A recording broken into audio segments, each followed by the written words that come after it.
क्या पढ़ रहे थे बताओ?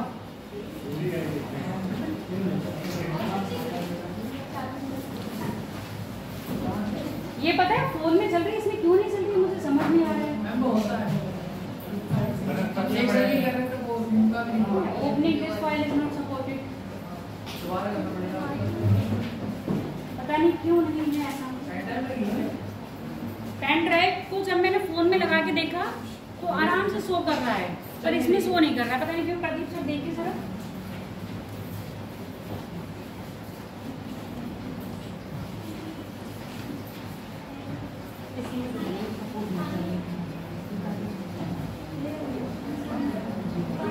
वैसे तो आ रहा है और जब भी फोन में खुल रही है, फोन में खुल ही नहीं है, फोन में खुल रही है, इसमें नहीं खुल रही है। अब पढ़ा तो दिया गया, बच्चों को दिखाना चाहते हैं, क्या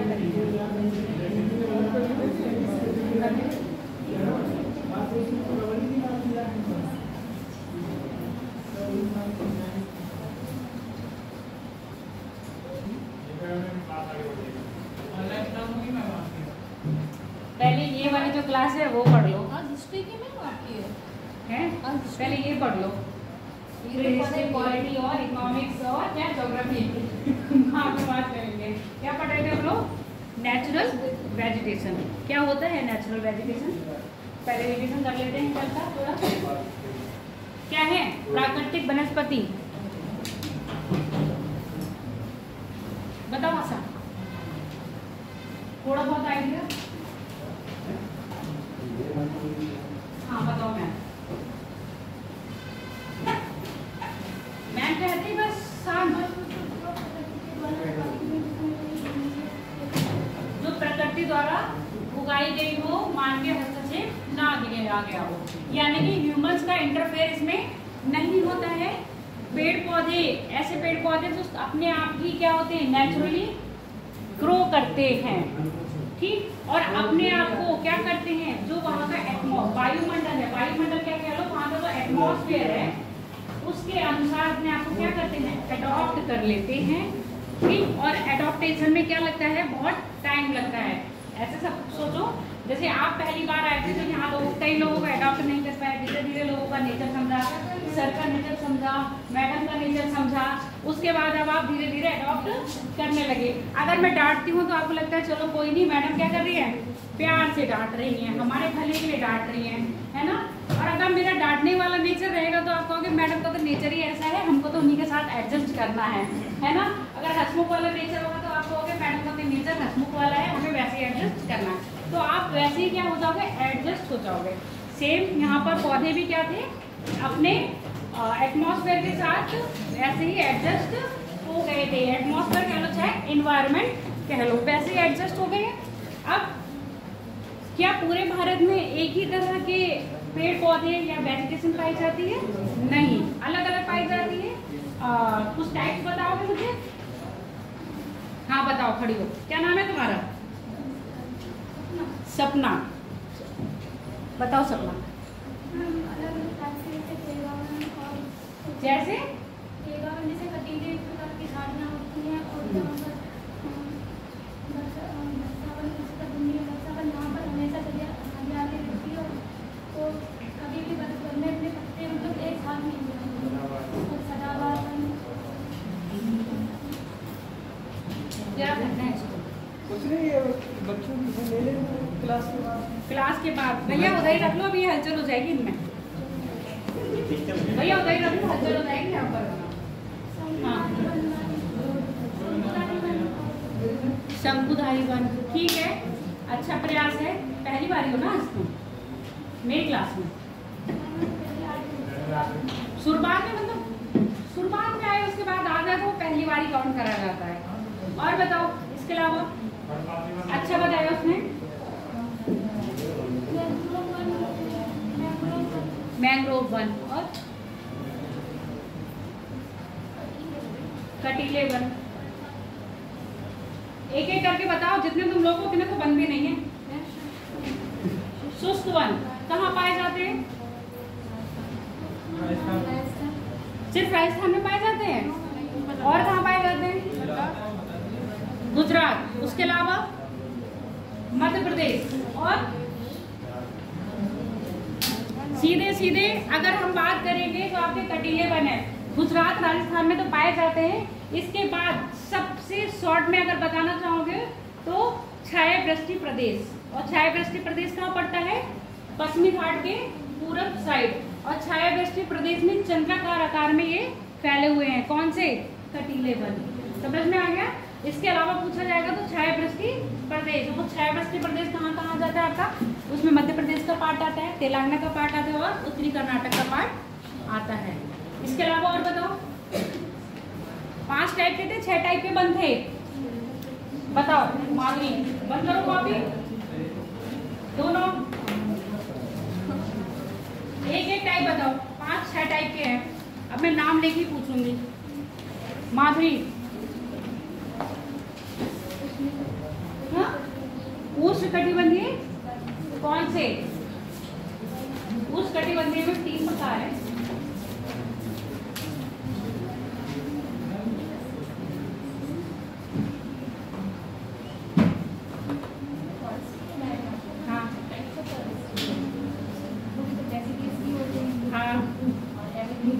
एवरग्रीन होते हैं और मैंग्रोव होते हैं, पर मैंग्रोव किस में आते हैं? आपके उष्णकटिबंधीय में तो आते हैं, पर इनका अलग से प्रकार होता है। उष्णकटिबंधीय में एक होता है एवरग्रीन, एक होता है डेसिडियस, यानी कि पतझड़ वाले और जो पत्ते नहीं गिराते हैं। अब पतझड़ वाले में भी हमारे 2 प्रकार के हो गए, एक अर्धपर्णपाती और एक पूर्णपर्णपाती, यानी कि जो हमें अधिकतर गिरा देते हैं। जो अर्धपर्णपाती वन पाए जाते हैं वो कहाँ पाए जाएंगे? आपके मिक्स एरिया में पाए जाएंगे, हिमालय के तराई क्षेत्र में सदाबहार के साथ अर्धपर्णपाती वन मिलेंगे।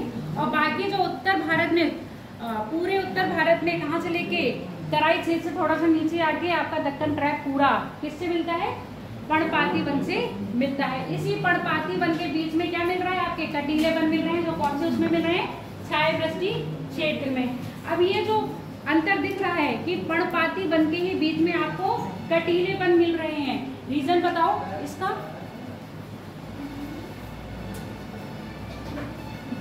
कटीले वन में उत्पन्न होने की सबसे पहली विशेषता क्या थी? है बारिश का ना होना या बारिश की कम मात्रा में होना। ठीक है, तो जब छायावृष्टि क्षेत्र है तो वहां पर बारिश वैसे भी 25 सेंटीमीटर से कम होगी, और जब मात्रा बारिश की कम होगी तो वहां पर पौधे अपने आप को खुद ही उसी के अनुसार क्या कर लेंगे? कन्वर्ट कर लेंगे, तो वो पौधे कैसे हो जाएंगे? कटीले बन जाएंगे। ठीक है, और इसके बाद ग्रास लैंड भी बताए थे, है ना, घास के मैदान। ग्रास लैंड कहाँ पाए जा रहे थे? पर्णपाती वनों के मध्य में ही, जो आपके, अब यहाँ पर देखो घास के, ये देख लो, कहीं मत जाओ, अपने सामने का गार्डन देख लो, यहाँ पर झाड़ दिख रही है, घास भी दिख रही है, बड़े बड़े पौधे दूर दूर दिख रहे हैं, तो ये किस तरह का हो गया? कुछ ऐसा ही आपका पर्णपाती होगा। यहाँ पर किसी मानवीय हस्तक्षेप नहीं है, अपने आप ही घास उग रही है, उसको कोई सफाई करने वाला भी नहीं है। पीछे देख लो कितने प्रकार के आपको पेड़ पौधे दिख रहे हैं, तो ये सब क्या है? प्राकृतिक रूप से हुए हैं। और ये कहाँ पर है? क्योंकि ये आपका जो क्षेत्र आ रहा है उष्णकटिबंधीय पर्णपाती क्षेत्र में आ रहा है, तो यहाँ पर कौन से आपको वन मिल रहे हैं? पर्णपाती, उष्णकटिबंधीय पर्णपाती वन, जिसको बोलते हैं हम डेसिडियस। ठीक है, आगे बात समझ में। कल हमारा कौन सा रह गया था? पर्वतीय वन, यही बताने को रह गए थे ना। हम इनसे पूछ रहे थे, पहले क्या था उसके बाद चले गए, कोई बात नहीं। किसने लास्ट तक क्लास ली है? बस 3 ही लोगों ने ली है।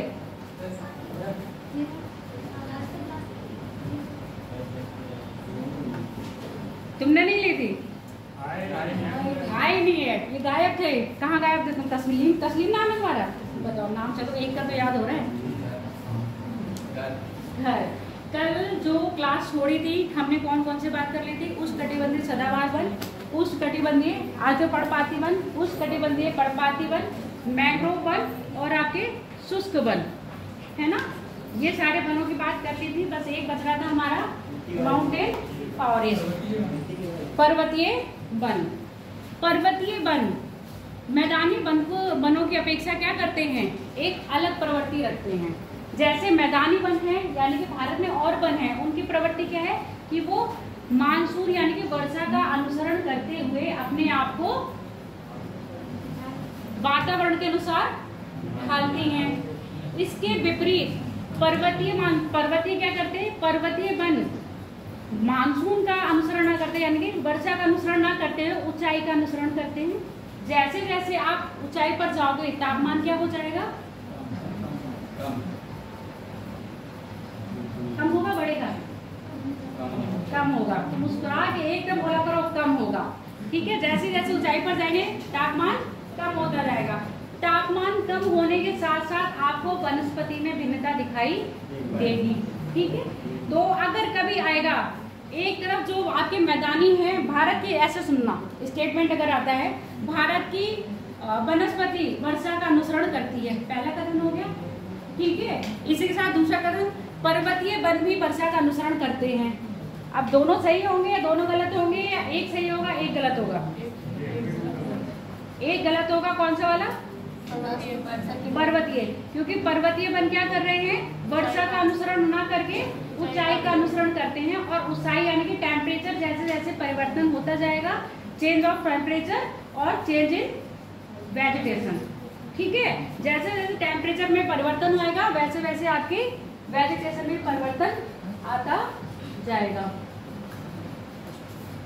तो यहाँ इसको अपने आप से चित्र बनाओगे तो ज्यादा अच्छा लगेगा। ये तो बस खाली ऐसे दिखाना।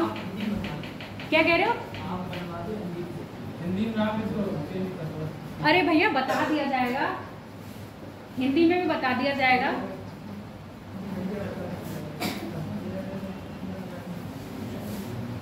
जैसे ही आप गिरिपाद पर आओगे,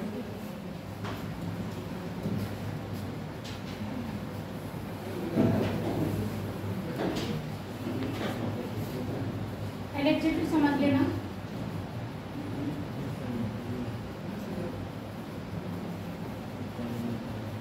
ये मैदानी तराई इलाका है पूरा, तो यहाँ तराई पर क्या मिलेगा आपको, अर्धपर्णपाती वन। इससे थोड़े से ऊपर जाने पर क्योंकि टेम्परेचर में क्या हो जाएगा, परिवर्तन हो जाएगा, तो यहाँ आपको सदाबहार यानी कि एवरग्रीन फॉरेस्ट मिलेंगे।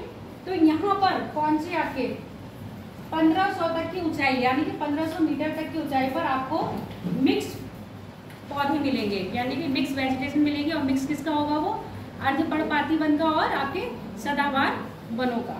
अब जैसे ही 1500 से ऊपर जाएंगे,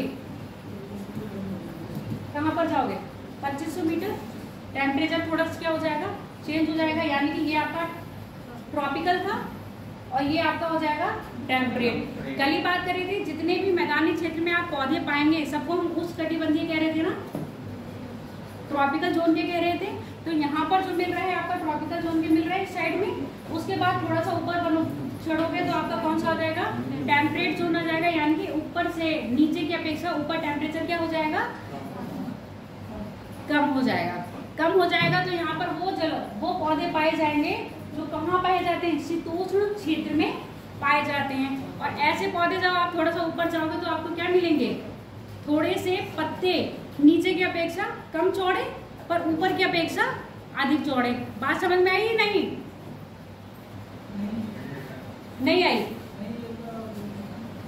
नीचे की अपेक्षा कम चौड़े होंगे और ऊपर की अपेक्षा अधिक चौड़े होंगे, क्योंकि जैसे जैसे ऊपर जाएंगे तो देख रहे हैं यहाँ पत्ते दिख रहे हैं आपको, नहीं दिख रहे। अब जैसे आप देवदार का पेड़ देखते हो, देवदार का पेड़ देखे हो, देवदार के पेड़ में पत्ते होते हैं। उसी के साथ और ऊपर जाओगे तो चीड़ का पेड़ देखोगे, साइप्रस का पेड़ देखोगे, तो ये सारे पेड़ में क्या होगा, पत्ते ना होके कैसे होंगे, अपने पत्ते कांटों के रूप में परिवर्तित कर लेते हैं आपको। वही कंडीशन कहाँ पर, जो आपको मरुस्थलीय क्षेत्र में कटीले मिल रहे थे, यहाँ भी आपको क्या है, कोढ़धारी वन मिलेंगे। ऐसे ऐसे देखे होगा ना, एक्समस ट्री वाला ये जो देख रहे हो, ये ऐसे ऐसे बना है। इसमें ये जो ऐसे दिख रहे हैं एक्चुअली में क्या होते हैं, इनके पत्ते कांटे के रूप में होते हैं, वो फैले हुए नहीं होते हैं। क्योंकि तापमान क्या होता है वहाँ पर, कम तापमान होगा। जब तापमान कम होगा तो नमी नहीं होगी ना, आर्द्रता कैसी होगी मौसम में, कम आर्द्रता होगी। और यही आर्द्रता जो नमी है मिट्टी में भी कम होगी और आपके वायु में भी कम होगी। अब पौधे क्या कर रहे होंगे, पौधे के जो पत्ते हैं बाष्पोत्सर्जन करते हैं, तो अब ये अपने आप को बचाने के लिए अब यहाँ पत्ते नहीं गिरा रहे हैं, क्योंकि इनमें इतनी मात्रा है नमी में, भूमि में जो नमी है इतनी मात्रा है कि वो अपने पत्तों को अपने साथ रख सकते हैं। पर पत्ते बाष्पोत्सर्जन ना करें और पौधों को जमीन से ज्यादा पानी लेना ना पड़े, इसलिए करते हैं अपने पौधों को कांटों के रूप में परिवर्तित कर लेते हैं। इसलिए आपको जो सब पोलर जोन में जाओगे तो सब पोलर जोन में आपको क्या मिलेगा, कोणधारी वन, ठीक है, यानी कि आपके शंकु आकार के वन मिलेंगे। उससे ऊपर जाओगे पोलर रेंज में, पोलर रेंज में जाओगे तो आपको, अब पोलर रेंज की बात करें 2500 हो गया,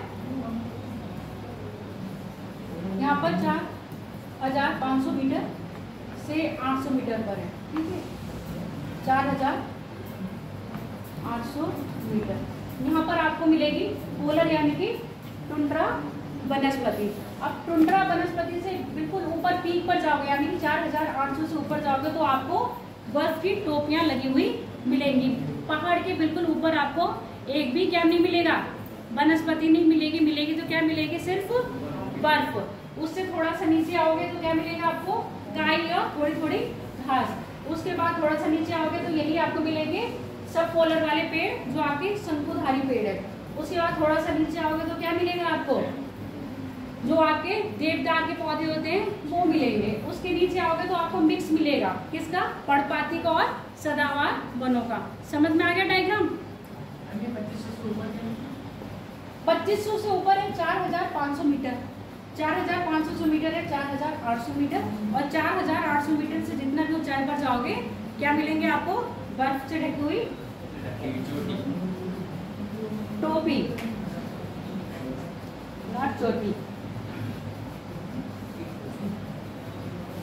ये पूरा यहाँ देखो ट्रॉपिकल फॉरेस्ट, टेम्परेट रीजन और सब रीजन, तो अलग अलग दिखाए हैं। यहाँ पर देखो घास के मैदान में दिखाए, यहाँ पे दिखाए, और डेजर्ट में देखो आपको घास के मैदान ही दिख रहे होंगे, पौधे दिख ही नहीं रहे होंगे। और ये देखो कटीले, कैक्टस तो देखा ही होगा, देखा है, सबने देखा है कैक्टस। आधे लोग तो ऐसे कह रहे थे पता नहीं देखा है या नहीं देखा है मैंने। चलो ये पूरा सब वही था जो उस डायग्राम में दिखाया गया था, वही यहाँ पर है। लिखना है तो लिख लो, फिर हम आगे बताते हैं। हाँ, पर्वतीय वन क्या कह रहे हो,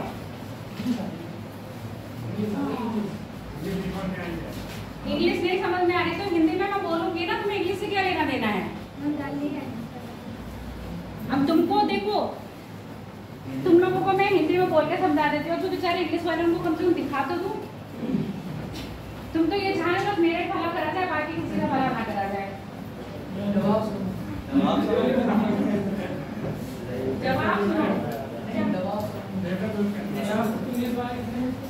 कितने भी हो तो मुझसे क्या मतलब है, एक बच्चा हो चाहे दो बच्चा हो, अगर सारे इंग्लिश वाले होता, एक बच्चा हिंदी वाला होता, फिर चलो बहुमत वाली सरकार की बात नहीं होती है। यहाँ कोई आप सरकार नहीं चला रहे हो कि जहाँ बहुमत देखोगे, यहाँ क्लास चल रही है। लिखो पर्वतीय वन। भारत में पर्वतीय वन प्रायः, भारत में पर्वतीय वन प्रायः हिमालयी क्षेत्र में तथा नीलगिरी क्षेत्र में पाए जाते हैं, तथा नीलगिरी क्षेत्र में पाए जाते हैं।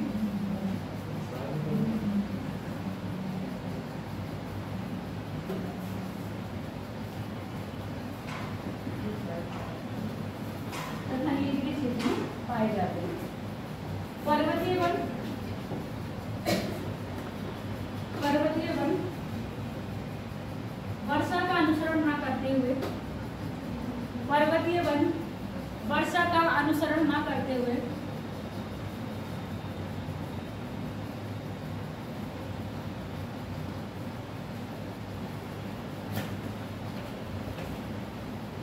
ऊंचाई का अनुसरण करते हैं।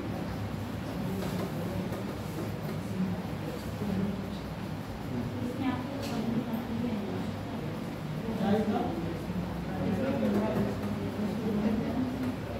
देखो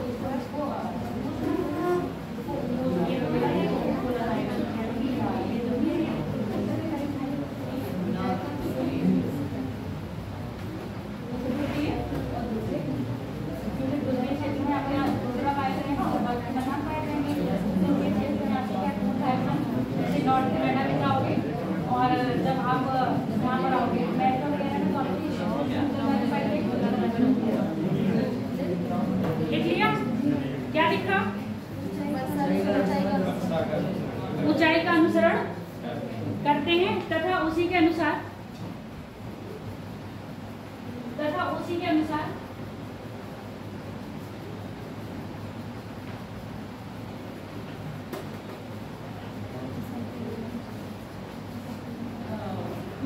ये वाली लाइन काट दो जरा।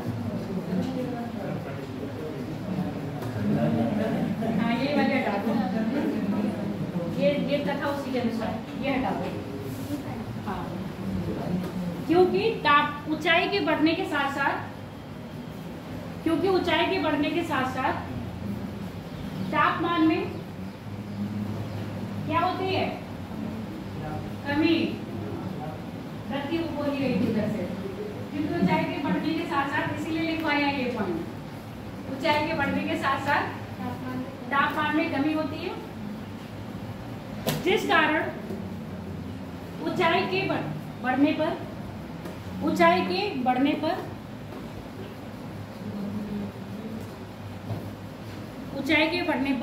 वनस्पतियां स्वयं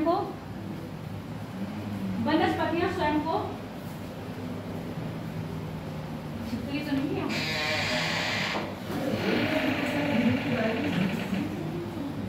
और जब गिरेगी उसके बाद जो आवाज आएगी वो बहुत अच्छी आएगी। अतः वनस्पतियां स्वयं को तापमान के अनुसार परिवर्तित करती हैं। वनस्पतियां स्वयं को तापमान के अनुसार परिवर्तित करती हैं। पर्वतीय क्षेत्र में प्रायः उष्णकटिबंधीय टेम्परेट ट्रॉपिकल, शीतोष्णकटिबंधीय टेम्परेट, पर्वतीय क्षेत्र में प्रायः उष्णकटिबंधीय क्षेत्र, शीतोष्णकटिबंधीय क्षेत्र,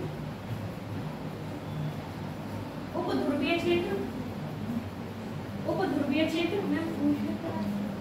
शीतोष्ण, जल्दी जल्दी लिखो, शीतोष्णकटिबंधीय क्षेत्र, सब उपध्रुवीय क्षेत्र जिसको सब पोलर कह रहे हैं, और ध्रुवीय क्षेत्र जिसको हम पोलर कह रहे हैं।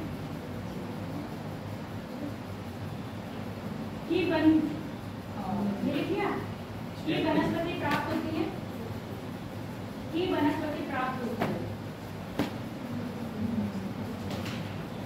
उपध्रुवीय क्षेत्र की वनस्पति। अब यहाँ पर लाइन चेंज करके लिखो। 0 से देखो यहाँ पर 1000 लिखा है और हम लोगों ने जो रेंज लिया है वो लिखी है। चलोगे तुम?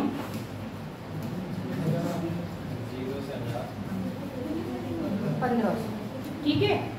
तो वहां पर लिखो जो आपकी पहली रेंज लिखी है, कौन सा क्षेत्र लिखी हो? उष्णकटिबंधीय क्षेत्र। उष्णकटिबंधीय क्षेत्र हेडिंग डालो पहले, उष्णकटिबंधीय क्षेत्र।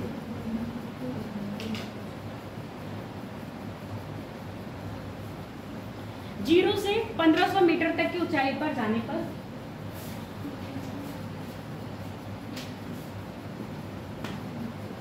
जो चला नहीं ना वो बहुत अच्छा था, पता नहीं क्यों नहीं चला, मुझे यही समझ में आ रहा है। कोशिश करूंगी अगर पीडीएफ में ऐड हो जाएगा ना उसको ऐड करूंगी।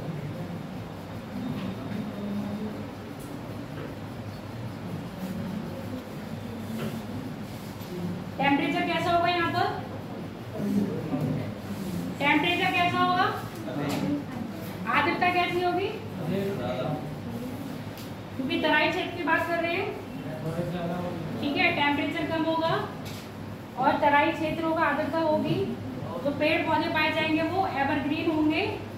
उसके साथ चेस्टनट क्या होता है पता है? चेस्टनट किसका पेड़ होता है?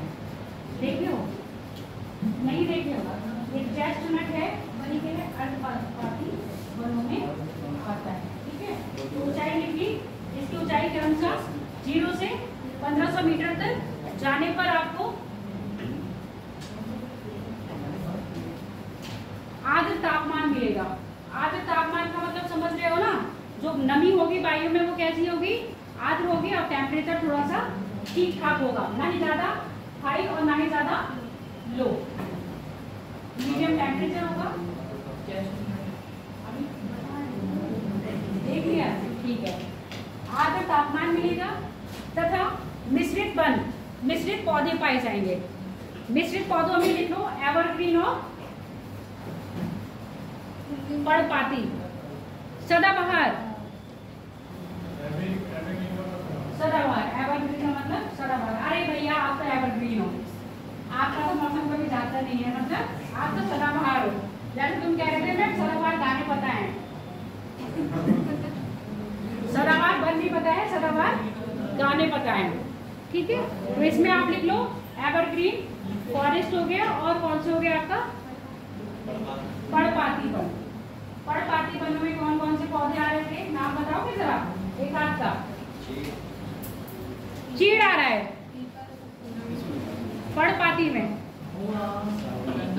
महुआ, चंदन, साल, सागौन, शीशम, आम और वो एडलर नहीं था, वो मैंने चेक करा था, वो सैडलर था।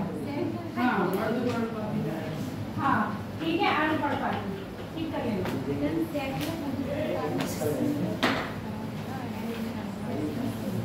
चलो लिख लिया। अगला देखो 1500 से 2500 की ऊंचाई पर जाने पर, अब यहाँ पर दूसरा टेम्पलेट लिख लो। कौन सा लिखा है दूसरा, शीतोष्ण, शीतोष्ण कटिबंधीय। यह क्षेत्र प्राय 1500 से 2500 मीटर की ऊंचाई पर,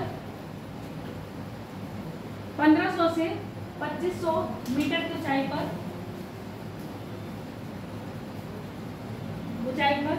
जाने पर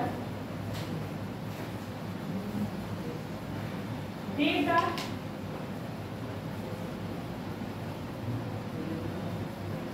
और कौन सा है, एक है मेपल, कौन सा देवदार,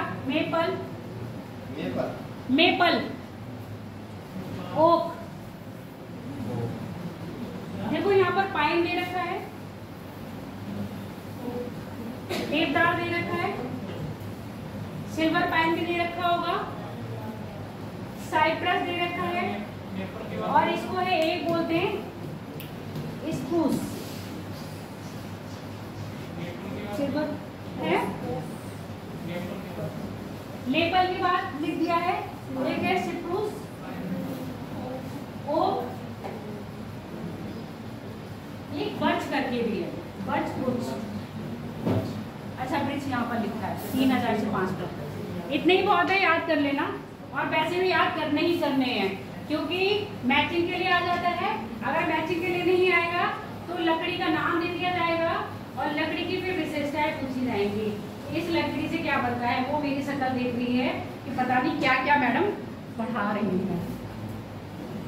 ज्योग्राफी में सब पढ़ना पड़ेगा। जैसे जीव विज्ञान पढ़ते हो ना, तो उसमें जंतु की टांगों का भी एक्सरे देखा जाता है कि इस जंतु की कितनी आंखें होती हैं और आंखों का साइज क्या होता है। टांगों में आंखें नहीं होती है, किसी के टांगों में आंखें नहीं होती है, टांगें देखी जाती हैं और उसकी आंखें देखी जाती। मेरा स्टेटमेंट ये था।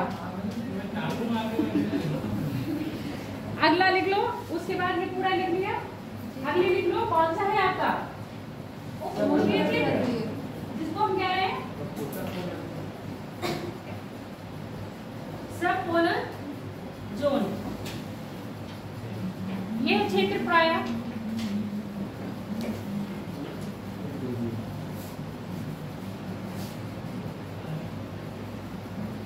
कहां से है, 2500 से 4500 मीटर की ऊंचाई पर जाने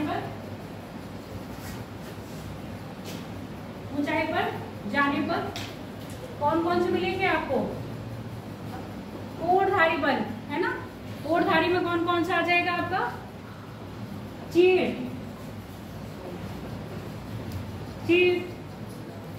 ब्लू पाइन, साइप्रस,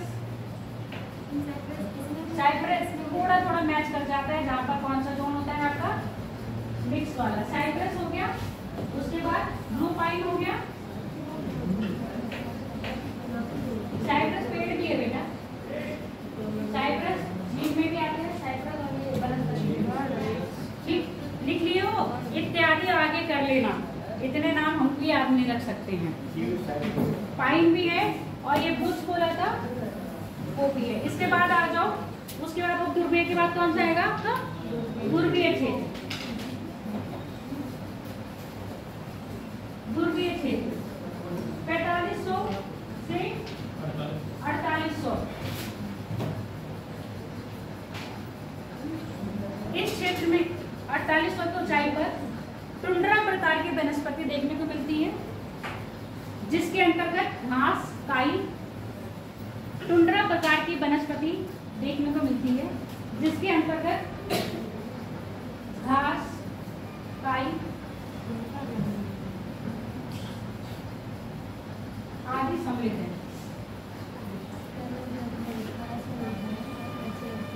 आदि सम्मिलित है। 4000 से ऊपर, मतलब 4800 से ऊपर जाने पर आपको हिम टोपी दिखाई देती है। 4000 से ऊपर जाने पर 4800 1800 मीटर की, हाँ, मीटर की ऊंचाई से ऊपर जाने पर प्रायः वनस्पति का अभाव पाया जाता है।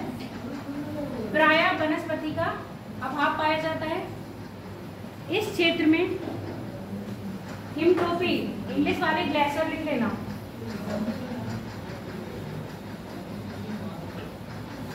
इस क्षेत्र में प्रायः हिमटोपियां पाई जाती हैं।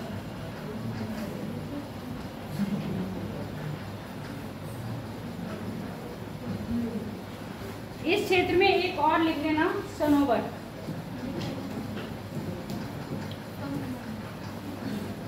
इसको मैंने पता है कैसे याद करा था, एकदम जैसे आपको क्लासेस पढ़ाया वैसे मुझे याद आ गया। इस क्षेत्र में एक वनस्पति और आती हुआ है सनोवर। सरोवर को मैंने सरोवर से याद कराया। जैसे हिम पिघलते हैं तो सरोवरों का निर्माण करते हैं, तो आपके पर्वतीय क्षेत्र में एक सरोवर नामक वनस्पति भी पाई जाती है। अब मुझे थोड़ा थोड़ा अंडरस्टैंडिंग बेस के क्वेश्चन पूछ रही हूँ।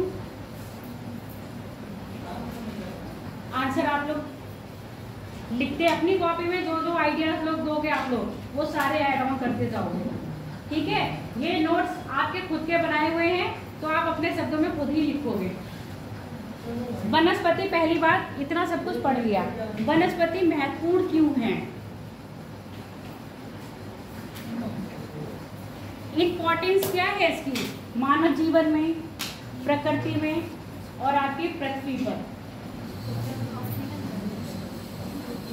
एक एक करके पहले तो सबसे पहले हेडिंग डाल लो, वनस्पति का महत्व।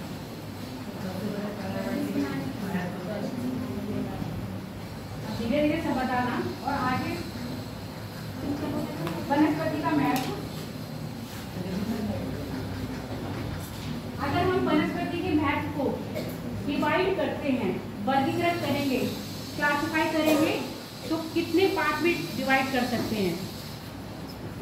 ये टोटली अंडरस्टैंडिंग बेस्ड टॉपिक है, कोई भी बुक में इसका कुछ नहीं दे रखा है, और मेनली जब पूछा जाता है तो इन्हीं में से पूछा जाता है। उसके बाद जितने भी पेड़ पौधे के नाम बताए हैं, उनसे क्या क्या बनता है, किस उपयोग में आती है, वो अभी हम बात करेंगे। मेरे मुंह से एक तो चीज निकल ही गई है,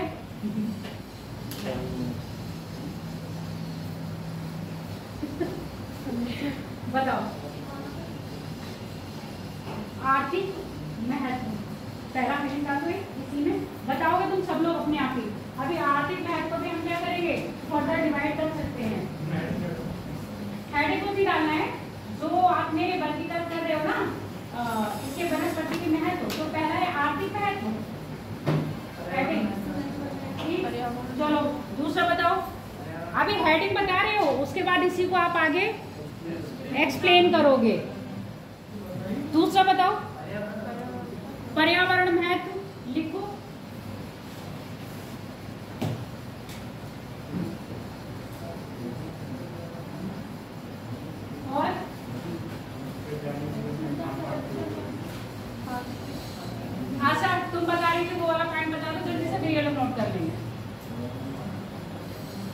मतलब मुझे एग्जैक्ट उसका पॉइंट नहीं पता, मतलब बता सकती हूँ, बट ये है कि बैलेंस बनाता है वो। किसके लिए भी, किसमें बैलेंस?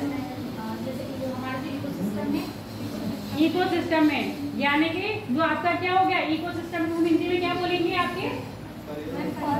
पारिस्थितिकी तंत्र में संतुलन। पारिस्थितिकी तंत्र में संतुलन, बैलेंस इन इकोसिस्टम। तुम्हें हिंदी में लिखना नहीं आएगा और तुम कह रहे हो हिंदी वाले।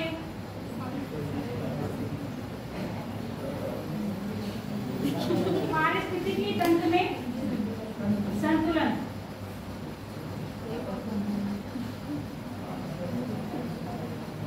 अगला पॉइंट बताओ।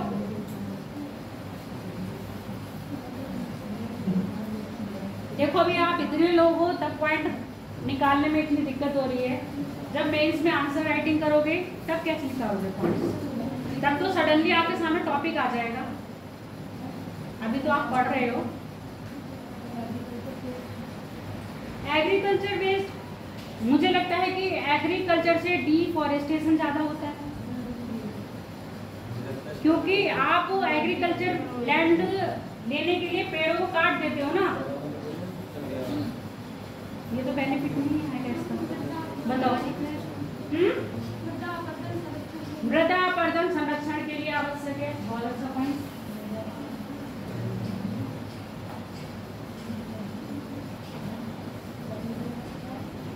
मृदा अपरदन का संरक्षण। अब एक एक करके आप एक्सप्लेन करोगे और उसके बाद यही आपका होमवर्क है जो घर से लिख के लाओगे, ठीक है? और बताओ पॉइंट कितने होंगे अभी?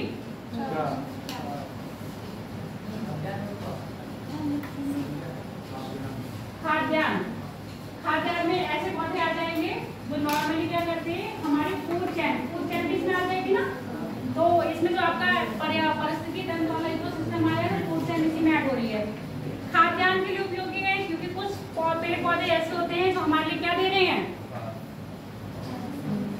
खाद्य सामग्री। अच्छा, खाद्य सामग्री इसमें हम ले लें, कुछ ऐसे आदिवासी लोग हैं जिनका पौधों का हमें नहीं पता होता है, वो उसको खाने के लिए इस्तेमाल करते हैं। और नॉर्मली हम जो खाने के लिए इस्तेमाल करते हैं वो बीज और ह्यूमन द्वारा ही डेवलप करे जाते हैं। तो इसको कैसे लोगे बताओ? टूरिज्म को बढ़ावा भी हो सकता है। टूरिज्म को बढ़ावा कैसे देंगे? कुछ प्रजातियां जो होती हैं दुर्लभ होती हैं, सुरक्षा करती सरकार उनको कौन से प्रदूषण में? सौर प्रदूषण नहीं, इससे पहले तो तुमने वायु प्रदूषण बोला, या वायुमंडल को सुरक्षित करने में इसका योगदान है। पर्यावरण महत्व में इसको इंक्लूड कर चुके हो। चलो एक मुंह बोल देता है। इसके अलावा और कोई है? रेनफॉल को, ठीक है। वर्षा का, वर्षा के अनुसार होता भी है और वर्षा को क्या कंट्रोल कर सकती है?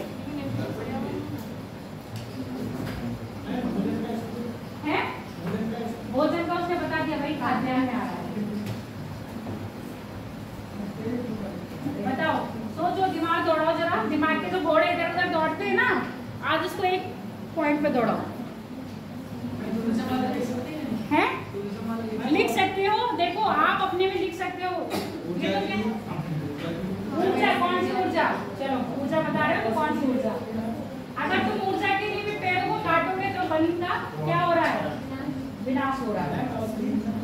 औषधि के लिए वो जड़ी बूटी, वो आपका आर्थिक में ही आ जाएगा, ठीक है? आर्थिक महत्व में आपकी जड़ी बूटी आ जाएंगी। इसके अलावा और पॉइंट बताओ मुझे।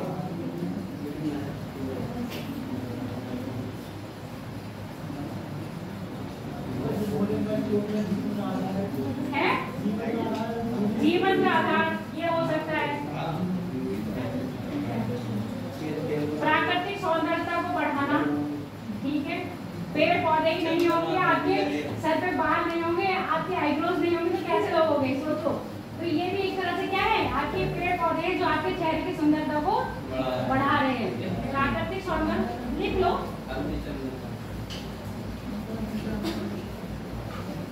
और बताओ पॉइंट्स। ये इसमें नहीं खोजना है, समझी? बस फ्रंट सीट पे बैठ के हरकत।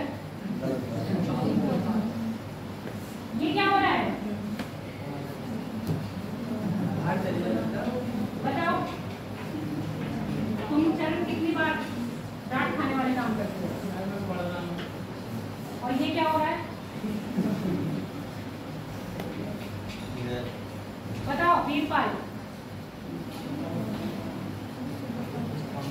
मोहित और तस्लीम, जिनके नाम दिए हैं, एक पॉइंट निकालोगे तो 3 पॉइंट और आने चाहिए।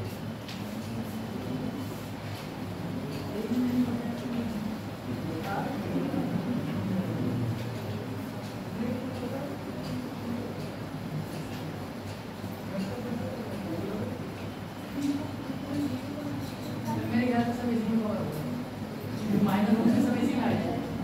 इकोसिस्टम में जीवों का संरक्षण आ जाएगा।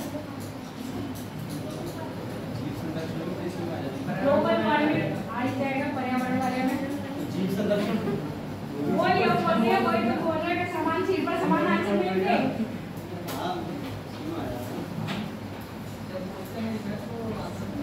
सेम मिलेंगे, तो दिमाग में सेम काम कर रहा है इसका मतलब।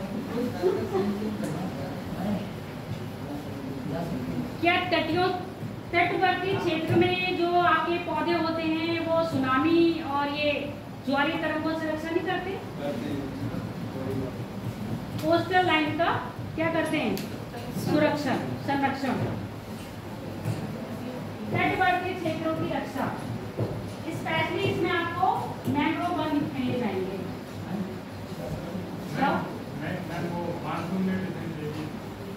मानसून में क्या मानसून में डिफरेंस इन्हीं की वजह से होता है। दोनों एक साथ जाते हो क्या? एक ही जगह के हो? ट्रेन वाली कहाँ है? कौन इंतजार कर रही है? जाओ। प्रदूषण कम करना आ तो जाएगा, चलो अपने आप से लिखना चाहो तो लिखो। आ जाएगा पर स्पेशली हमको चलेगा क्या करते मैंगो है। हाँ बोलो, जलवायु परिवर्तन, जलवायु कैसे परिवर्तन करेंगे?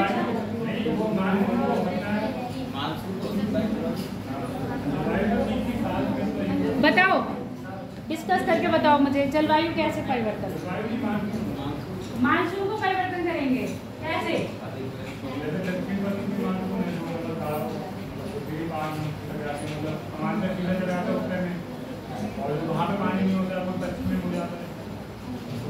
देखो, पवनों को जो मोड़ने का काम करते हैं, वर्षा का जो काम करते हैं, वो आपकी स्थला आकृति करती है। उसमें पेड़ पौधों का ऐसे कोई महत्वपूर्ण रोल नहीं होता है, ठीक है? कहीं ज्यादा कहीं कम, ये डिपेंड करता है आपका स्थला आकृति पर। अब जितने ही पॉइंट बताए हैं, पहले एक एक को डिफाइन करो। मैंने कुछ नहीं बताया। पहला पॉइंट कौन सा बताया आप लोगों ने? आर्थिक महत्व। आर्थिक महत्व कैसे हो सकता है? इसमें हम क्या एक ले सकते हैं, 4-5 ले सकते हैं? बहुत बताओ, कोई बहुतों में से बताओ। अब यहाँ पर पहले डालो आर्थिक महत्व। आप जो जो एक एक बताएंगे वो अपने पॉइंट 1, पॉइंट 2, पॉइंट 3, पॉइंट 4 करके लिखना। ये सब आप दोगे। क्या ले रहे हैं? क्या पॉइंट है बताओ? अच्छा, पर्यावरण को, और तुम यहाँ पर्यावरण पर्यटक के लिए जाते हो, वहीं जाके बोतल गिरा के आते हो और वहीं जाके चिप्स के रैपर गिरा के आते हो, तो वहाँ तुम उसको विनाश करने के लिए जा रहे हो, उसको देखने नहीं जा रहे हो। समझ रहे हो? बहुत सारे लोग हैं कि खाया और गाड़ी के नीचे से ही, मतलब अपनी गाड़ी का शीशा नीचे करा हुआ रैपर फेंक दिया। तो साथ में ले आते हो, वेरी गुड। अगर लाते हो तो, और नहीं लाते हो तो ये वेरी गुड वापस दे देना मुझे। चलो हेडिंग डाल लिया, आर्थिक मैथ पहला पॉइंट लिखो। अब एक एक करके बताओ।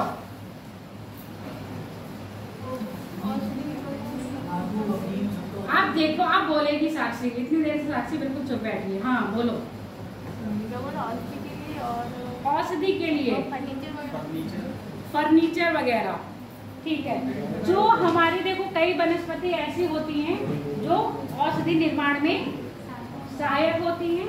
तो औषधि कहाँ बनेगी? औषधि बना के आप क्या करोगे?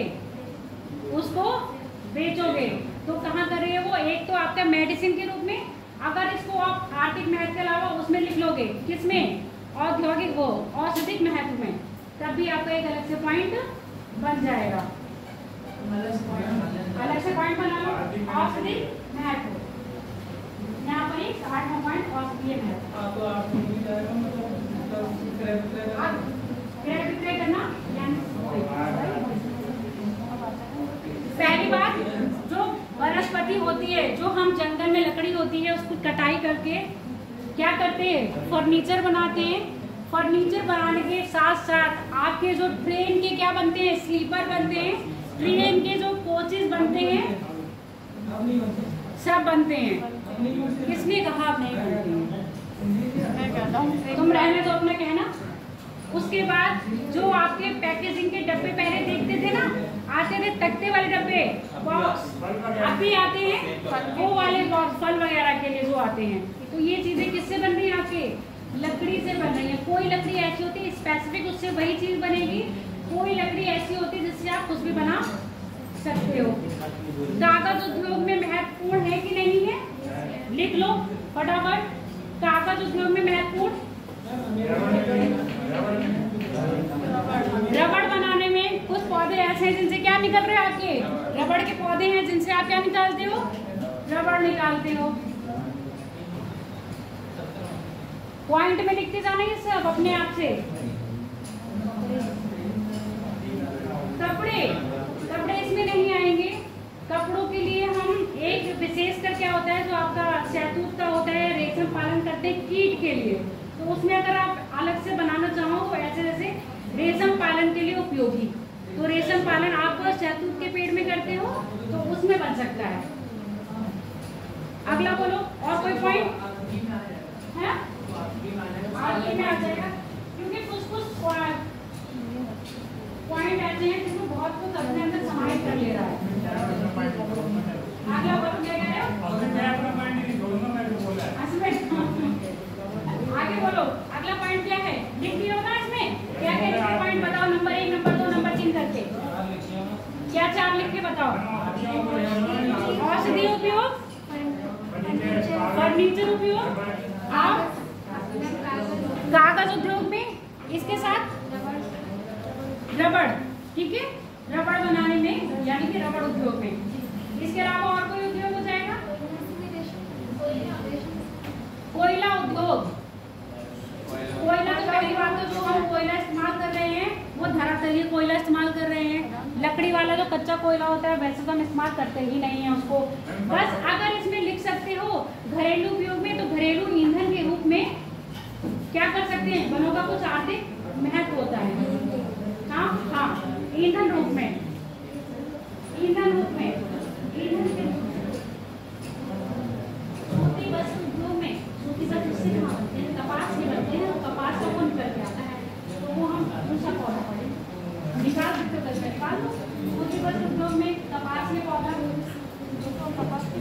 अगला पॉइंट क्या लिखे हो, महत्वपूर्ण में पर्यावरणीय महत्व। आप पर्यावरणीय महत्व में बताओ।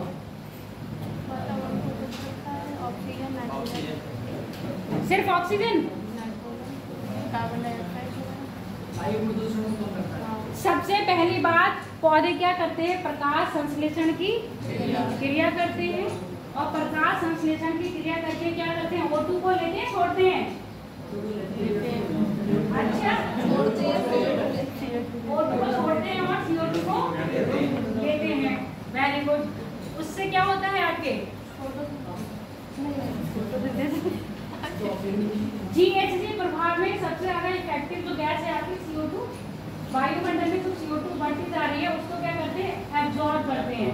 सीधे सीधे इसका पर्यावरणीय महत्व में लिखो, CO2 का अवशोषण, CO2 अवशोषण में महत्व या सहायक, सहायक लिखो, सहायक। अच्छा, CO2 अवशोषण में सहायक।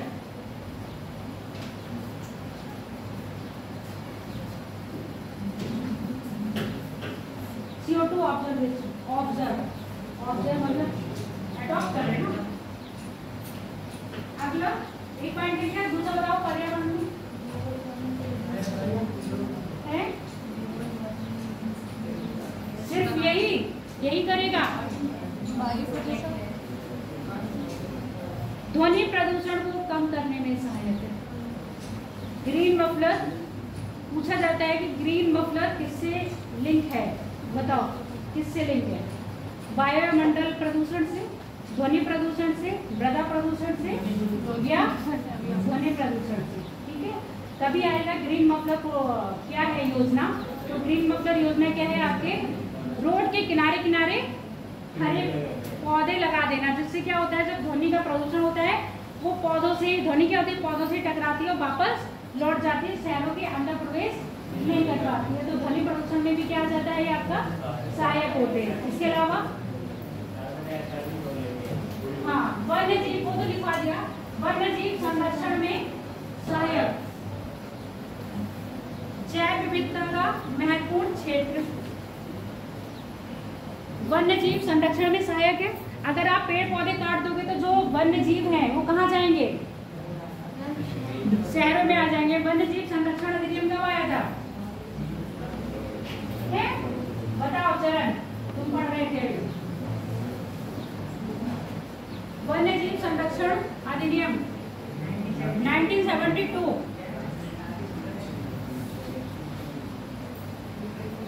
वन्य जीव को क्या करने में, संरक्षित करने में जैव विविधता के प्रमुख घटक,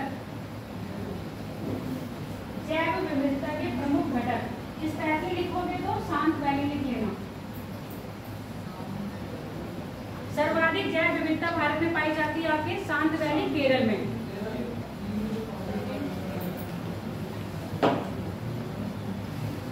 और क्या पॉइंट हो सकते हैं पर्यावरण में, आप बताओ क्या नाम है, अंकित बताओ। धीरे उठो, तुम लोग कुछ मान ले रहे हो। पर्यावरण में बताना है, जैव विविधता का मतलब है जीव जंतुओं की अलग अलग प्रजाति। एक ही क्या कह जैव विविधता के पर्यावरण में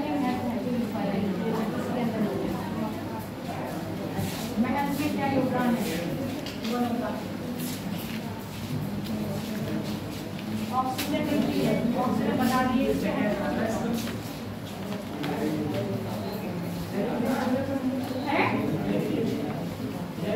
जैविक खेती इसमें नहीं आएगी। जैविक खेती का मतलब क्या होता है, जो आपके जीव जंतु या सड़े गले घास पौधे और ये होते हैं वो मृदा संरक्षण में नहीं आता है। हाँ, मृदा संरक्षण में आएगा क्योंकि मृदा की क्या होता है पॉल्यूटेड होने से बचाना। हाँ, मिला कोई पॉइंट? हाँ नहीं, जो लुप्त होने वाली होती हैं वो भी होती है, जो संकटग्रस्त हैं वो भी होती है, जो लुप्त हो चुकी हैं वो भी होती हैं। हाँ, नहीं मिला? चलो और बताओ, चरण तुम बताओ पर्यावरणीय महत्व में सबके पॉइंट खत्म हो गए? और कोई पॉइंट नहीं है? आप बताओ क्या नाम है आपका? नेहा। दो नेहा है यहाँ पर, एक नेहा चली गई, एक नेहा बची है। नेहा तो है ना, बताओ।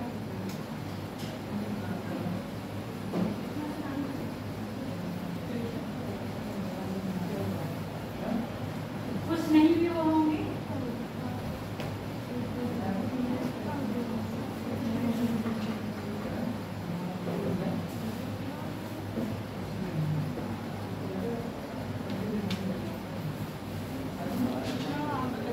खाद्य श्रृंखला को संतुलित रखने में सहायक,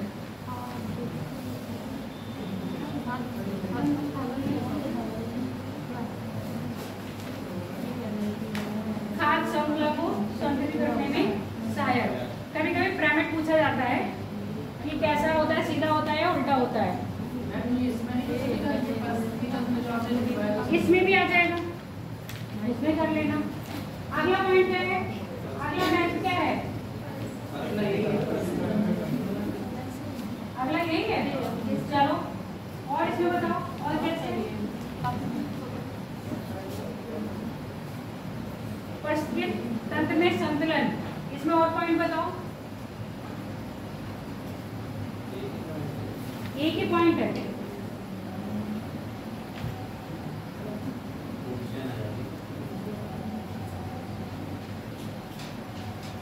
जब ये वन्य जीव को क्या कर रहे हैं, संरक्षित कर रहे हैं, संरक्षण मिल रहा है, तो इसके अंतर्गत आपकी खाद्य श्रृंखला क्या रहेगी, बनी हुई रहेगी। जब आप टाइगर रिजर्व में जाओगे तो पता है क्या कहेंगे वो लोग, हिरन को मारने के लिए शेर के आगे छोड़ देते हैं। शेर नहीं मरना चाहिए, टाइगर नहीं मरेगा, कौन मरेगा, हिरन मरेगा। क्योंकि हिरन क्या है, जितनी पॉपुलेशन जल्दी बढ़ती है शेर की उतनी जल्दी नहीं बढ़ती है। अगर ये होगा कि एक की पॉपुलेशन बहुत स्पीड में बढ़ रही है, एक की पॉपुलेशन बहुत कम बढ़ रही है, तो उससे खाद्य श्रृंखला क्या हो जाएगी, डिसबैलेंस हो जाएगी। अब यहाँ पर मानवीय हस्तक्षेप हो गया, मान के जाना मानवीय हस्तक्षेप कर दिया। अगर टाइगर के शिकार पर हम क्या करें, वैध घोषित कर दें, तो लोग क्या करेंगे, वहां पर जाके टाइगर का शिकार करेंगे। टाइगर का शिकार कर लेंगे तो जो आपके छोटे छोटे जीव जिनको क्या कौन खा रहा है, टाइगर खा रहा है, तो उनको टाइगर अब रहेगा नहीं तो खा नहीं पाएगा, तो हिरणों की संख्या क्या हो जाएगी, बहुत ज्यादा हो जाएगी। अब ये हिरण किसको खाएंगे, वही घास को खाएंगे, वही पेड़ पौधों को खाएंगे, तो उनका विनाश करेंगे कि नहीं करेंगे। तो पारिस्थितिकी तंत्र के लिए कोई एक चीज जिम्मेदार नहीं है, उसको संतुलन ऊपर से लेकर नीचे तक जितनी भी खाद्य श्रृंखला में आपके चेन आते हैं, जो आपके फूड चेन होते हैं, जितनी भी एनिमल्स हो या चाहे उत्पाद हो, वो सारे क्या होते हैं, एक दूसरे पर डिपेंड होते हैं। आगे बात समझ में, तो खाद्य श्रृंखला को कैसे संतुलित करेंगे, तो ये चीजें ऐसे बताओगे। अगला पॉइंट है, हाँ, इसमें पारिस्थितिकी तंत्र में आप पूरा जीव चैन बना सकते हो। अगली बोलो, अगला कौन सा पॉइंट है,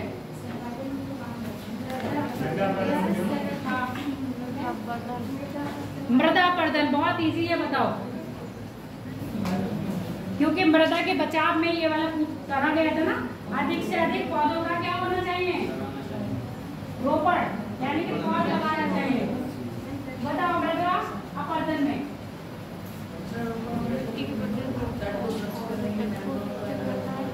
कैसे सुरक्षा करते हैं, आप मुझे ये बताओगे ना, मृदा अपरदन को कैसे कंट्रोल में लाते हैं ये चीजें।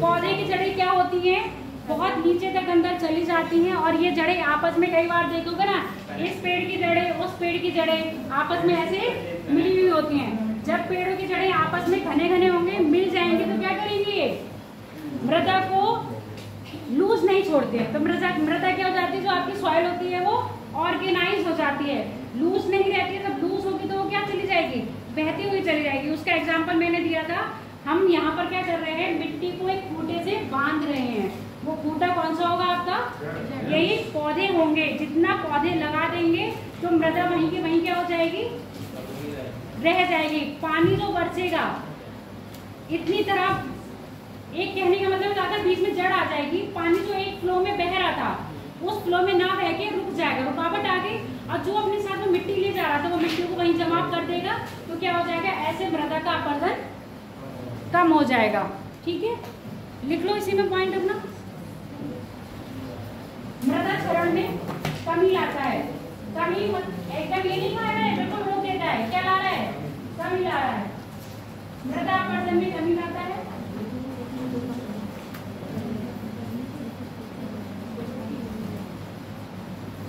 मृदा की नमी बनाने में सहायक होता है। पेड़ पौधे मृदा की नमी बनाने में सहायक है कि नहीं है,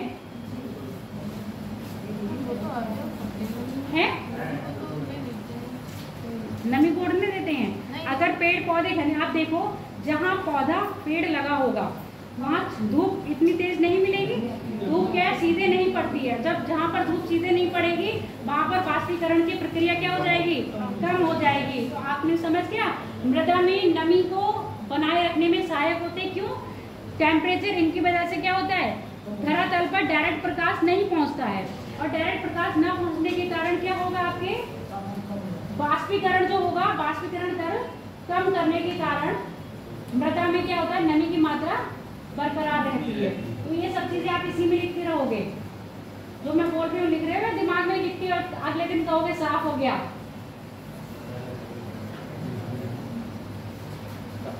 अगला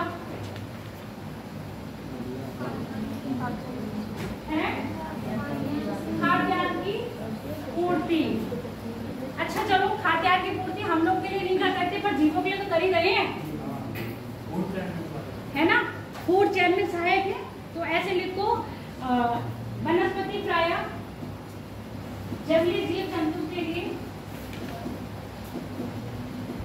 वनस्पति प्राय जंगली जीव जंतु के लिए भोजन का एक महत्वपूर्ण साधन होते हैं।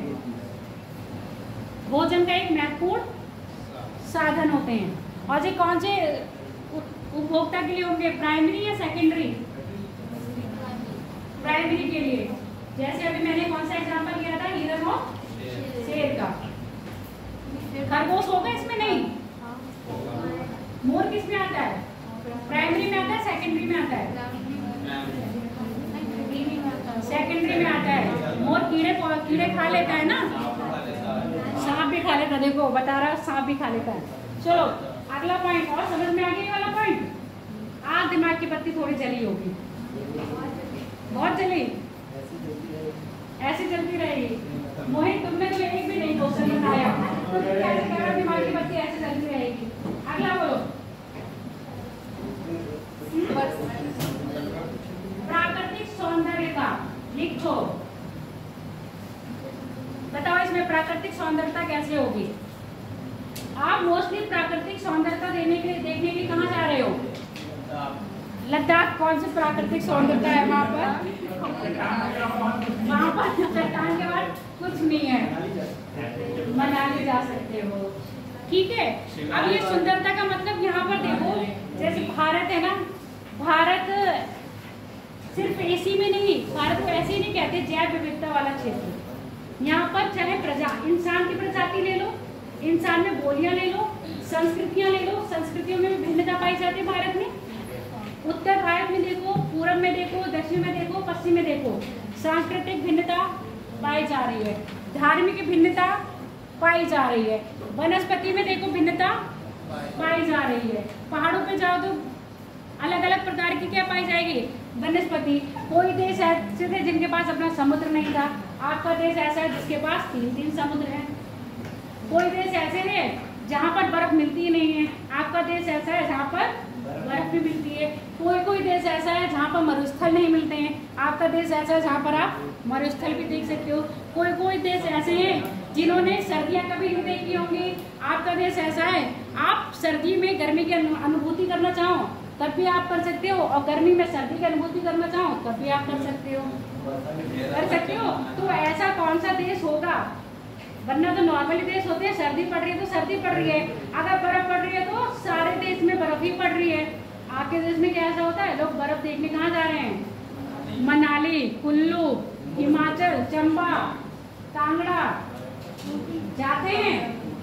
ऊटी में तो बर्फ नहीं पड़ती है, किसने क्या किया ऊटी में बर्फ पड़ने लगी? गलत देख लिया, ऊटी में कभी बर्फ नहीं पड़ती है। किसी जमाने में रहा होगा ऊटी में बर्फ पड़ती होगी, पर अब ऊटी में बर्फ नहीं पड़ती। समझ में आ गया? तो अब लिखो, इसी में आगे लिखो, प्राकृतिक सौंदर्यता के अंतर्गत भारत में विभिन्न प्रकार की वनस्पति, भारत में विभिन्न प्रकार की वनस्पति अपनी प्राकृतिक सौंदर्यता के लिए प्रसिद्ध है, सौंदर्यता के लिए प्रसिद्ध है, जो प्रायः पर्वतीय क्षेत्रों में, मैदानी क्षेत्रों में तथा तटीय क्षेत्रों में नहीं किया। कल से सबसे बोरिंग टॉपिक शुरू होने वाला है, बट सबसे important topic, minerals distribution of in India. India में मिनरल्स का डिस्ट्रीब्यूशन, और हर साल पेपर में यहाँ से क्वेश्चन आता ही आता है। कुछ पढ़ के जाओ या ना जाओ, ये वाला टॉपिक आपको जरूर पढ़ के जाना है, क्योंकि ये करंट में इकोनॉमिक्स को कवर करता है, आपके आर्थिक को कवर करता है, और दूसरी बात जितनी भी चीज़ें अभी तक पढ़ चुके हो, चाहे नदियाँ पढ़े हो चाहे चट्टानें पढ़े हो, वो सारी चीज़ें भी इसमें कवर होगी। तो कल से थोड़ा सा दिमाग की बत्ती और जला लेना और अपने आप को खुद ही तैयार कर लेना इस टॉपिक को पढ़ने के लिए। क्या क्या लिखी हो इसमें? मैदानी तटीय क्षेत्रों में प्रायः अलग अलग स्वरूप दिए हुए हैं, अलग अलग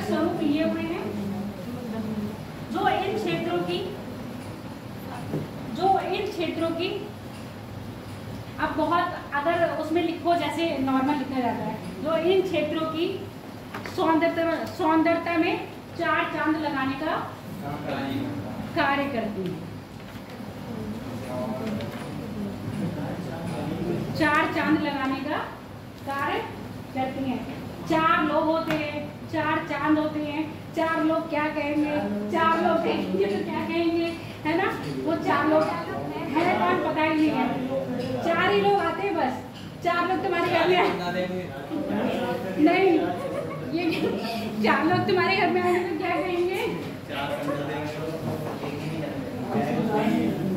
4 लोग होते मेरे पास।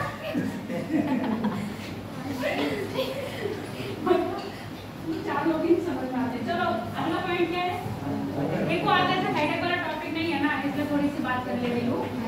अदरवाइज मैं बात बहुत कम करती हूँ।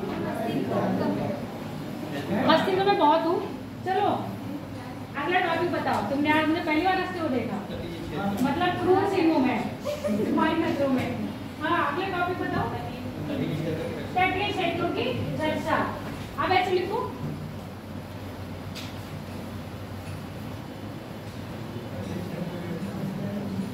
वन प्रायः तटीय क्षेत्रों के साथ साथ नदी के किनारों की भी संरक्षण प्रदान करते हैं। जहां तटीय क्षेत्रों को रक्षा करने का काम मैंग्रोव वनस्पति का है। मैंग्रोव वनस्पति का है जो सागरीय तरंगों मैंग्रोव वनस्पति का है जो सागरीय तरंगों, सुनामी तथा ज्वार और भाटा, सागरीय तरंगों, सुनामी तथा ज्वार भाटा आदि से तटों की रक्षा करता है।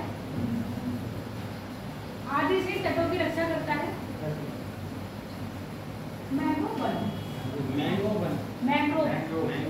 आदि से तटों की रक्षा करता है। जहाँ इसके विपरीत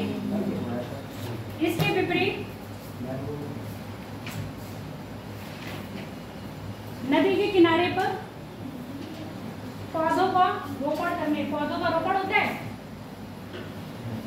ना पौधों का लगाना। इसके विपरीत नदी के किनारों पर पौधे नदी किनारों के कटाव से बचाते हैं। नदी के किनारों पर अवस्थित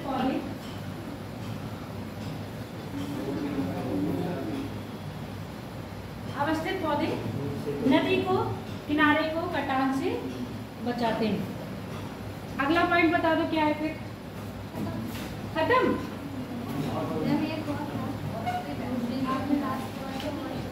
औषधीय महत्व लिख लो। औषधीय महत्व आर्टिक में हो गया। इसको अलग से चाहो तो अलग से भी आप लिखो।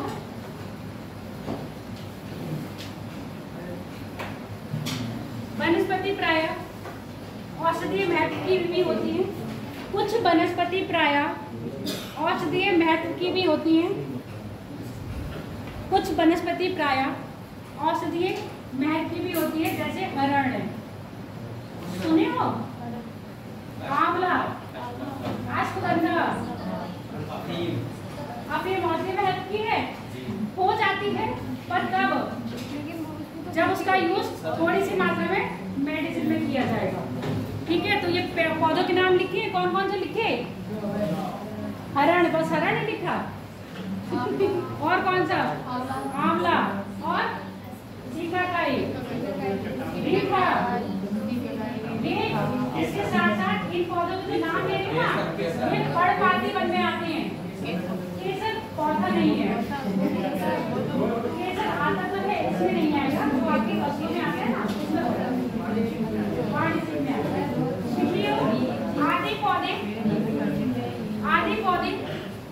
आदि लिख दो ना आगे। आदि पौधे औषधि निर्माण में सहायक होते हैं। जिनका प्रयोग सिंकोना की छाल किसके लिए आती है? सिंकोना की छाल किस काम में आती है? कुनैन की गोली बनाने में। यस। जब मैं पूछती हूँ एकदम आंसर क्यों नहीं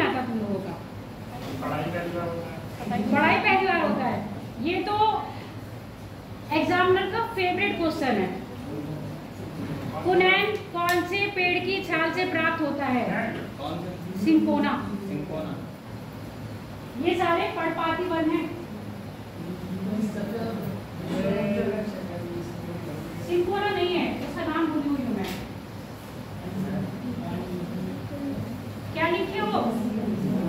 आदि औषधि निर्माण में सहायक होते हैं। ठीक है, जिनका प्रयोग कोई क्या निर्माण में है, जिनका प्रयोग क्या करते हैं, औषधि बनाने वाले का जो क्या होती हैं फैक्ट्रियां, उनमें इनका इस्तेमाल किया जाता है। आप यहाँ पर लिख लो पौधों का एलोवेरा रह गया, चंदन में तो रह गया। चंदन किसके लिए? सौंदर्यता के प्रति।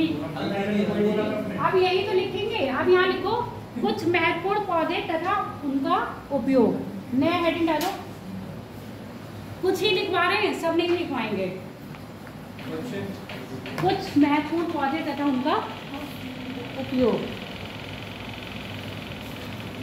सबसे पहले लिखो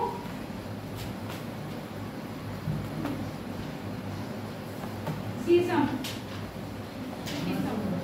सागौन। शीशम, सागौन लगभग इनका उपयोग एक ही उसमें होता है, फर्नीचर बनाने में और इमारती लकड़ियों में। शीशम लिखो, सागौन लिखो, साल। तीन तरह की है, शीशम, सागौन और साल। प्रायः इन पौधों की लकड़ियों का इन पेड़ों की लकड़ियों का प्रयोग प्रायः इन पेड़ों की लकड़ियों का प्रयोग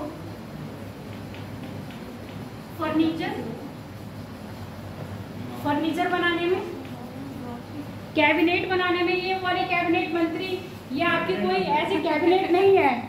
ये कैबिनेट क्या है? आपके जो घरों में कैबिनेट बनाई जाती हैं।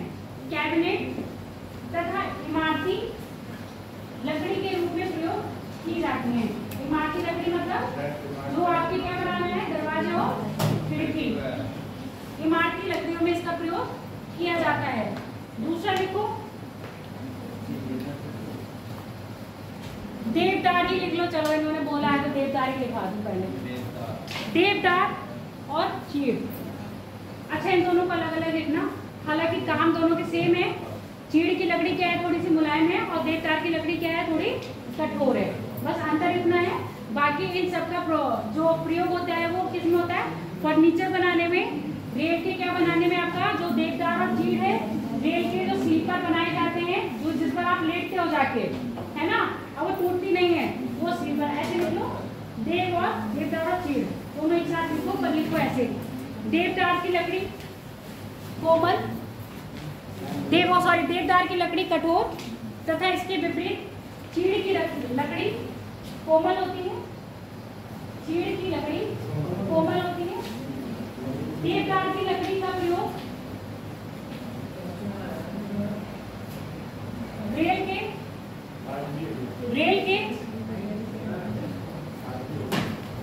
के स्लीपर बनाने में। देवदार की लकड़ी का प्रयोग रेल के स्लीपर बनाने में, जबकि चीड़ का प्रयोग रेल के कैबिनेट बनाने में। जो रेल के क्या होते हैं, डब्बे, उसके ऊपर हम क्या करते हैं, फाइबर चढ़ा देते हैं ना, बीच में क्या होता है, लकड़ी, तथा रेल के डब्बे बनाने में प्रयोग किया जाता है। अगला लिखो अखरोट की लकड़ी, यानी कि वॉलनट ट्री। वॉलनट ट्री, अखरोट का पेड़। अखरोट खाते हो? अखरोट हाँ, कहाँ मिलते हैं अखरोट के पेड़? दुकानों पे। अखरोट के पेड़ दुकानों में मिलते हैं, जम्मू में, हिमाचल में, और आपके जो उत्तराखंड का जो बहुत ऊंचाई वाला क्षेत्र होता है ना, वहाँ मिलते हैं। अब यहाँ पर देखो, जहाँ जो लकड़ी मिलेगी वही लोग पैसा इस्तेमाल करेंगे। अखरोट की लकड़ी हो या चीड़ की लकड़ी हो या वहाँ की लकड़ी हो। अब अखरोट की लकड़ी का इस्तेमाल कहाँ करा जाता है? आपके जम्मू कश्मीर में जो आप देखते हो ना, नौका, नदियाँ देखी है, सॉरी कूलर झील देखा है, नौका, और नौका कौन सी होती है? House boat. हाउस बोट बनाने में अखरोट की लकड़ी का प्रयोग प्रायः हाउस बोट बनाने में, नक्काशीदार फर्नीचर बनाने में, नक्काशी करने में और फर्नीचर बनाने में। ऐसे देखो, जैसे नक्काशीदार बॉक्स वॉक्स वगैरह मिलेंगे ना जब वहाँ जाओगे, तो वो अखरोट की लकड़ी के ही बने होते हैं। नक्काशीदार गारमेंट, उनमें भी नक्काशी होती है, नक्काशीदार। उसके बाद आप इमारती घर बनाने में, इमारती घर मतलब आपके जो बिल्डिंग निर्माण में जो लकड़ी लगी होती है उनके घरों में, वो किसकी होती है? आपके अखरोट की होती है। इसके बाद देख लो मैंग्रोव, इसके बाद देखो मैंग्रोव,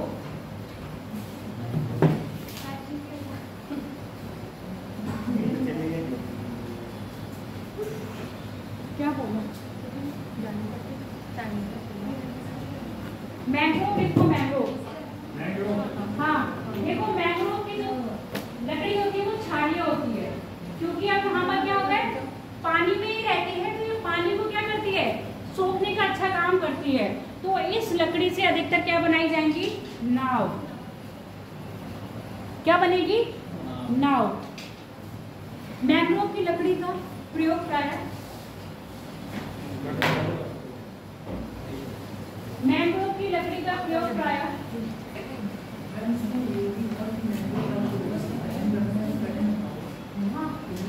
निकालना और जाना बहुत मुश्किल होता है, तो वहाँ ही लोग अधिकतर, तो कल को बताया ना अननोन मर्चेंटेबल है। प्रायः नाव का निर्माण किया जाता है, नाव का निर्माण किया जाता है। इसके बाद देखो चंदन,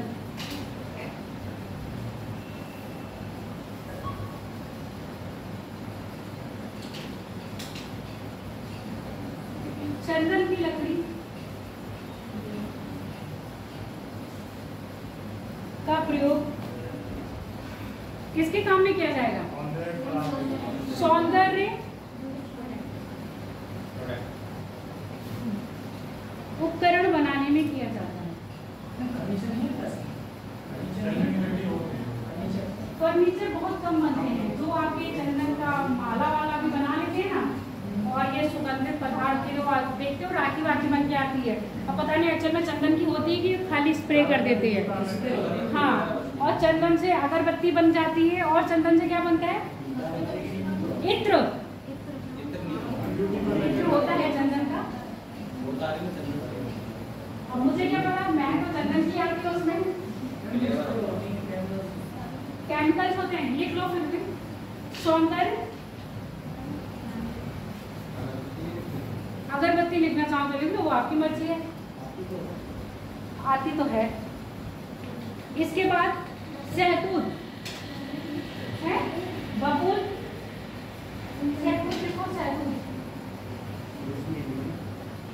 सहतूत है नहीं, अब सहतूत काम में तो आता है ना, किस लिए आता है? रेशम के कीड़े का पालन करने के लिए।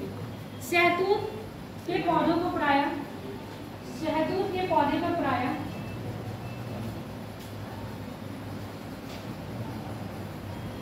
रेशम के कीड़ों को,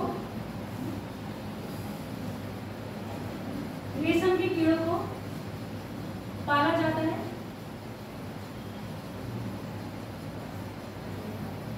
रेशम के कीड़ों को पाला जाता है, जिससे वह रेशम उद्योग, रेशम उद्योग, रेशम उद्योग के लिए, रेशम उद्योग के लिए आवश्यक रेशम का उत्पादन करते हैं।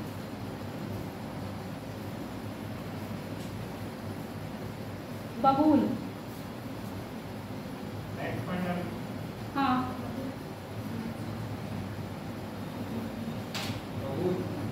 बबूल कैसा पौधा है? कौन से क्षेत्र में पाया जाएगा? मरुस्थलीय प्रदेश में। बबूल प्रायः क्वालिटी याद है तो मत लिखना, नहीं याद है तो लिखना। कटिबंधीय क्षेत्र का पौधा है जिसका प्रयोग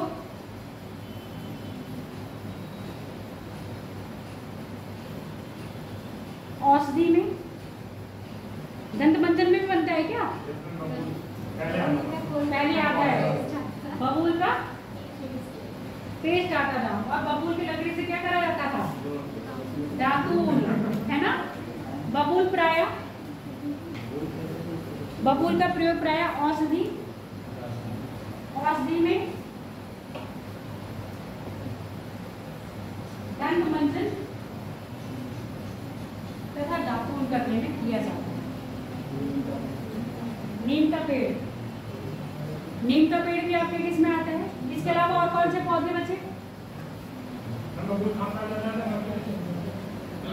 बबूल अधिकतर पश्चिमी उत्तर प्रदेश के क्षेत्र में और राजस्थान, मध्य प्रदेश, ऐसे क्षेत्र में पाया जाएगा जहां पर वर्षा क्या होगी? 50 सेंटीमीटर से कम हो रही होगी। हो गए सारे पौधे अधिकतर? कोई और बताया तो एक बार नाम पढ़ के सुनाओ।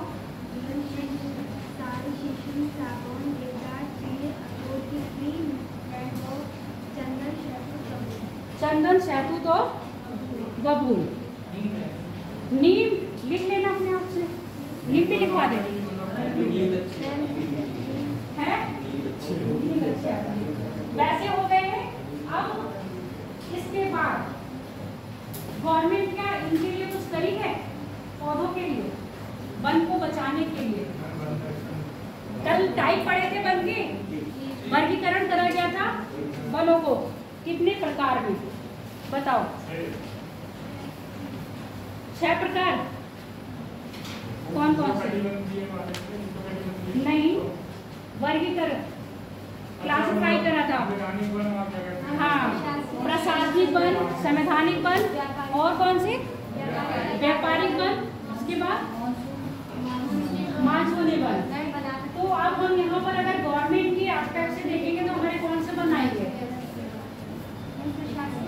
प्रशासनिक और प्रशासनिक वनों में क्या था? प्रशासनिक वन को कितने पार्ट में डिवाइड किया था? कौन कौन से 3?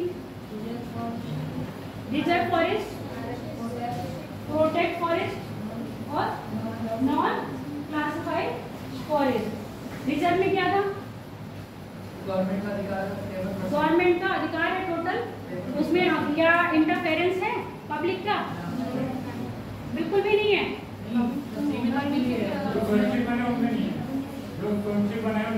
जो सुरक्षित वन है उनमें नहीं है, रिजर्व में है। रिजर्व सुरक्षित, बताओ सुरक्षित में होगा? क्या है सुरक्षित में? उसमें गवर्नमेंट और प्राइवेट दोनों हस्तक्षेप कर सकते हैं। कैसे? अपने मन से? गवर्नमेंट से परमिशन लेके। अब ये जो वन के जितने भी पौधे बताए गए हैं, अगर किसी उद्योग में हमें इनकी आवश्यकता होगी तो अपनी मर्जी से जाके हम काट लाएंगे? परमिशन लेनी होगी गवर्नमेंट की।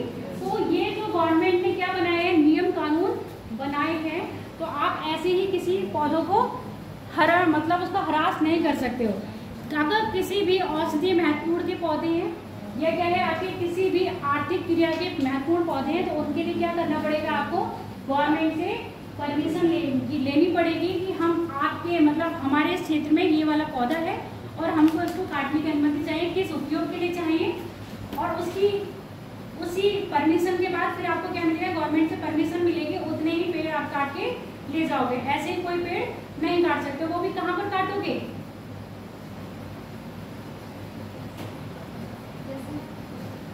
रिजर्व में काटोगे या सपोर्ट में या प्रोटेक्ट में काटोगे, या जो क्लासिफाई नहीं कर रखे हैं नॉन क्लासिफाइड में? सुरक्षित और अवर्गीकृत में काट सकते हो, जबकि आप रिजर्व में नहीं काट सकते। रिजर्व एरिया कौन सा होगा? जो आपका बिल्कुल कोर का एरिया होगा जहाँ पर वन्य जीव रह रहे होंगे। आगे बात समझ में? तो अब इसी में लिख लो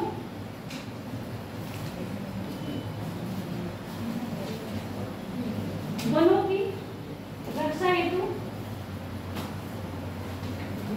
की रक्षा हेतु सरकार द्वारा, सरकार यानी कि आपके गवर्नमेंट द्वारा कुछ अधिनियम पारित करे गए हैं, कुछ अधिनियम पारित करे गए हैं।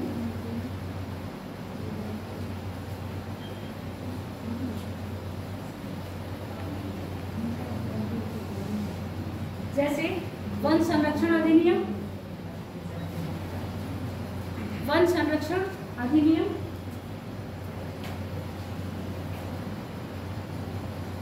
वन संरक्षण अधिनियम, जिसके अंतर्गत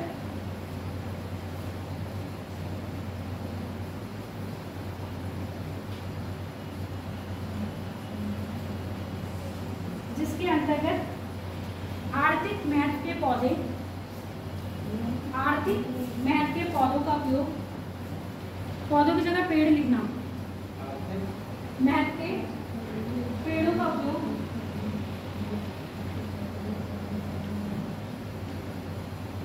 सरकार द्वारा अनुमति प्राप्त, सरकार द्वारा अनुमति प्राप्त करने के उपरांत भी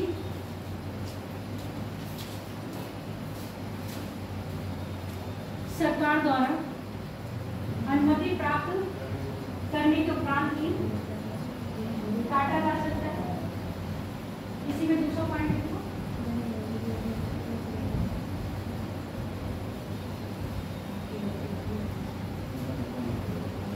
इसी में दूसरा पॉइंट लिखो।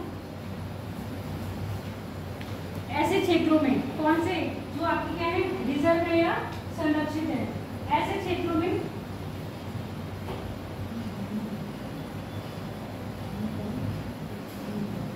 बिजली आदि की व्यवस्था, बिजली आदि की व्यवस्था, पेड़ों की कटाई, बांध आदि बनाने। कभी कभी ये होता है ना कि हम लोगों को नदी से बांध बनाना पड़ता है, तो बहुत सारा एरिया काटा जाता है, तो उसको काटने की भी गवर्नमेंट से क्या करनी पड़ेगी, परमिशन लेनी पड़ेगी कि हम यहाँ बांध बना रहे हैं या यहाँ हम हाईवे के लिए रोड निकाल रहे हैं, तो इतने पौधे काटे जाएंगे। फिर उसमें देखा जाता है कि इनका आगे बेनिफिट है या नहीं। अगर बेनिफिट होगा तब तो गवर्नमेंट परमिशन देती है, बेनिफिट नहीं होगा तो गवर्नमेंट परमिशन नहीं देगी। तो ये चीजें करने के लिए चाहे बांध बनाना हो, चाहे हमें बिजली पहुँचानी हो, उसके लिए भी क्या करना पड़ेगा, हमको गवर्नमेंट से परमिशन लेनी पड़ेगी। सुरक्षित और संरक्षित, हाँ। आदि के लिए जो आदि के लिए सबसे पूछो, आदि के लिए सरकार की अनुमति, आदि के लिए सरकार की अनुमति लेना आवश्यक है, सरकार की अनुमति लेना आवश्यक है।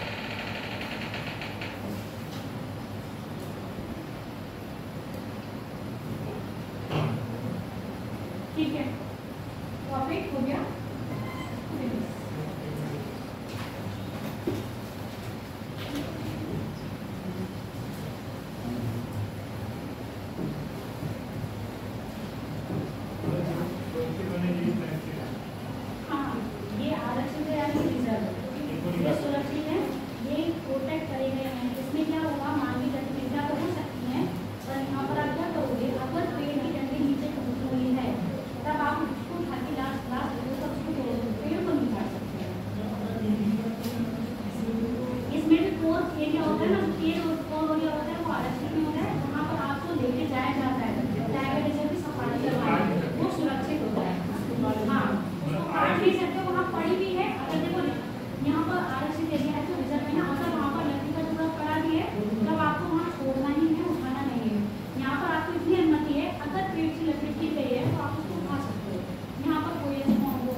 काटेंगे कोई भी नहीं,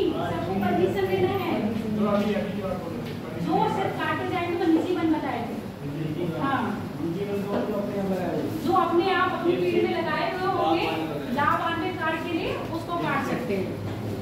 जैसे कई बार होता है ना यूकेलिप्टस का पेड़ लगा लेते हैं अपनी जमीन पर, हाँ ये होते हैं आपके निजी वन में आ जाते हैं। क्वेश्चन था कि हम इंडिया के वजह से हाईवे बनता है काटते हैं तो, और विदेशों में टेक्नोलॉजी देखते हैं कि पेड़ में जो शहरों पेड़ को सीधे वहीं से उठा के दूसरी जगह पे शिफ्ट कर दिया जाता है। तो हम लोगों के ऊपर तो केस करती है सरकार कि हम काट दिए तो केस हो गया, मतलब कुछ भी तो सरकार अगर कोई भी चीज को बांध के बना रही है पेड़ काटेगी तो भी वो आपके लिए है, रोड बना रही है तब भी वो आपके लिए है। ये पॉजिटिव इफेक्ट है, ये बात सही है, हाँ। पर वो उसका आधुनिकीकरण तो नहीं कर सकता। अभी नहीं आई है टेक्नोलॉजी, जब आएगा तब कर लिया जाएगा। अभी तो भारत में नहीं आएगा ना। देखो हमें भी गलत कैसे कराया जाएगा। चलो वो गवर्नमेंट को मैं कह दूंगी कि अस्मित ये कार्य करे तो उसको गलत ना ठहराएं। मुझसे राय